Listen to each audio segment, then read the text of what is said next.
આ ઓટોમાઇટની અમારી બસ છે, કારણ કે અમારે ટ્રાન્સપોર્ટેશન માટે માણસોની અવર જવર માટે 300 થી 400 એમ્પ્લોય છે, તો બધાને જવા માટે 2 બસ છે.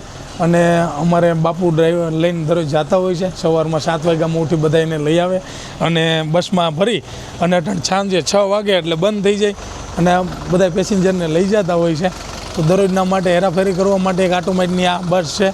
અને અમારે અહીંયા રહેવાની રેસિડેન્સી કોલોની તો છે જ, તો એની સાથે 3 થી 4 આ વાન પણ છે. હવે આ બસ તો અમારી 2 બસ છે, 3 થી 4 વાન છે.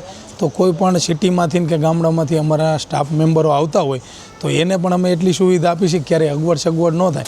ઓટોમાઇટના અમારા ગ્રાહક મશીન લઈ જઈને એને કોઈ દી અગવડ નથી થવા દેતા. અને અમારે ત્યાં જેટલા એમ્પ્લોય કામ કરે છે તો એને પણ કોઈ દી આવવા જવા માટે અગવડ ન ઊભી થાય ને એના માટે અમે પણ ટ્રાન્સપોર્ટેશન માટે વાન, બસો, ઇકો ઘણી બધી અનેક સુવિધાઓ રાખી છે. અને અહીંયા કંપનીમાં રહેવા માટે સરસ મજાની કોલોની અને 25 થી 30 ખોલ્યું છે. બીજા શેડની અંદરમાં ઘણી બધી ખોલ્યું, રૂમો, આ બધી વસ્તુ અમે અહીંયા કોલોની બનાવીને રાખી છે કે જેથી કરીને અમારા મશીન ચલાવે છે તો એને પણ 24 કલાક સપોર્ટ મળી શકે.